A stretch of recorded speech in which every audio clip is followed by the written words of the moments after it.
చంద్రబాబు నాయుడు గారు చేస్తున్నటువంటి అభివృద్ధి సంక్షేమానికి ఈరోజు ప్రతిపక్ష హోదా కూడా లేని జగన్ పార్టీ కడుపు మంటతో చేస్తున్న కొన్ని కార్యక్రమాలను మనం చూస్తుంటే ముఖ్యంగా అసలు నిబద్ధత కానీ అసలు నిజాయితీ కానీ లేని ఒక పత్రిక వాళ్ళకు ఒకటి ఉంది, సాక్షి పత్రిక.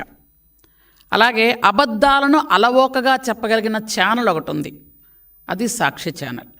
వీళ్ళు ఏంటంటే ఈ మధ్యకాలంలో కరెంట్లు విపరీతంగా పెంచేస్తున్నారు అని ఒక దొంగేడుపులు ఏడుస్తున్నారు. ముఖ్యంగా గత 5 సంవత్సరాల్లో 10 సార్లు కరెంటు బిల్లు పెంచిన పాపం ఎవరిది? సైకో జగన్మోహన్ రెడ్డిది. జగన్మోహన్ రెడ్డి 10 సార్లు కరెంటు బిల్లులు పెంచి దాదాపు వినియోగదారుల మీద 32,000 కోట్లు భారం వేసి ఈరోజు అతన్ని ప్రజలు చీకొట్టి కనీసం ప్రతిపక్ష హోదా కూడా ఇవ్వకుండా పక్కకు జరిపేశారు. అట్లాంటి ఆయన 11 సీట్లతో 11వ తేదీన ఉదయం 11 గంటలకు బయటకు వచ్చి ధర్నాలు మొదలుపెట్టారు. ఏదో పెద్ద వాళ్ళు చేస్తున్నటువంటి నీతి నిజాయితీ కార్యక్రమాల్లాగా. అసలు చూసిన జనాలు కూడా సిగ్గుపడుతున్నారు, అసలు దేనికి వీళ్ళు బయటకు వచ్చి ధర్నా చేస్తున్నారు అని. నువ్వే 10 సార్లు కరెంటు బిల్లులు పెంచేసి ఈ 6 నెలల్లో మా చంద్రబాబు నాయుడు గారు ఏమైనా పెంచారా? ఈ ప్రభుత్వం ఏమైనా పెంచిందా? పెంచకపోతే కానీ నువ్వు గజనీవి, ట్యాబ్లెట్లు వేయడం మర్చిపోయి ఉంటావు. కానీ కొంచెమైనా ఆలోచించాలి కదా. మీరే కరెంటు బిల్లు పెంచి మీరే ధర్నాలకు దిగుతున్నారు అంటే ఎలా ఉందంటే దొంగ దొంగ నరిచినట్టుంది. ఎంత దారుణం! నువ్వే కరెంటు బిల్లులు పెంచేశావు. 10 సార్లు పెంచారు, 1 సారి 2 సార్లు కాదు.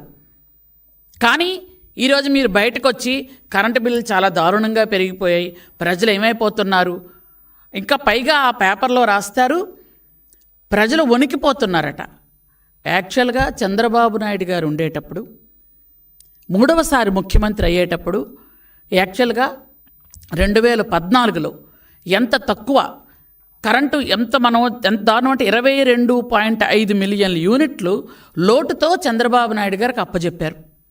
అప్పచెప్పినటువంటి ఆ కరెంటుని ఆ రోజు చంద్రబాబు నాయుడు గారు 2014 నుంచి 2019 వరకు మిగులు విద్యుత్తో ఈ జగన్ రెడ్డి చేతిలో పెట్టడం జరిగింది. మిగులు విద్యుత్తో చేతిలో పెడితే అది ఏంటి, అప్పుడు 5 సంవత్సరాల్లో ఖచ్చితంగా ఎస్టీ ఎస్సీలకు ఫ్రీ కరెంటు. అంటే ఎస్టీలు ఎవరు కూడా కరెంటు బిల్లే చూడలేదు. కానీ జగన్మోహన్ రెడ్డి ప్రభుత్వంలో ఎస్టీలు కరెంటు బిల్లు చూడడం కాదు, ఆ బిల్లు పట్టుకొని వణికిపోయేవాళ్ళు. కరెంటు తీగలు పట్టుకుంటే కాదు, బిల్లు పట్టుకుంటేనే వాళ్ళకి షాక్ కొట్టేది. అసలు కరెంటు బిల్లు అంటే ఏంటో తెలియనటువంటి ఎస్టీ గూడాలు, ఎస్టీ పల్లెలు, హిల్టాప్ ఏరియాలు, గిరిశిఖర గ్రామాలు అందరూ కూడా కరెంటు బిల్లు వచ్చింది అంటే కరెంటు బిల్లు ఏమిటి అని ఆశ్చర్యంగా చూసే పరిస్థితి జగన్మోహన్ రెడ్డి తీసుకొచ్చాడు.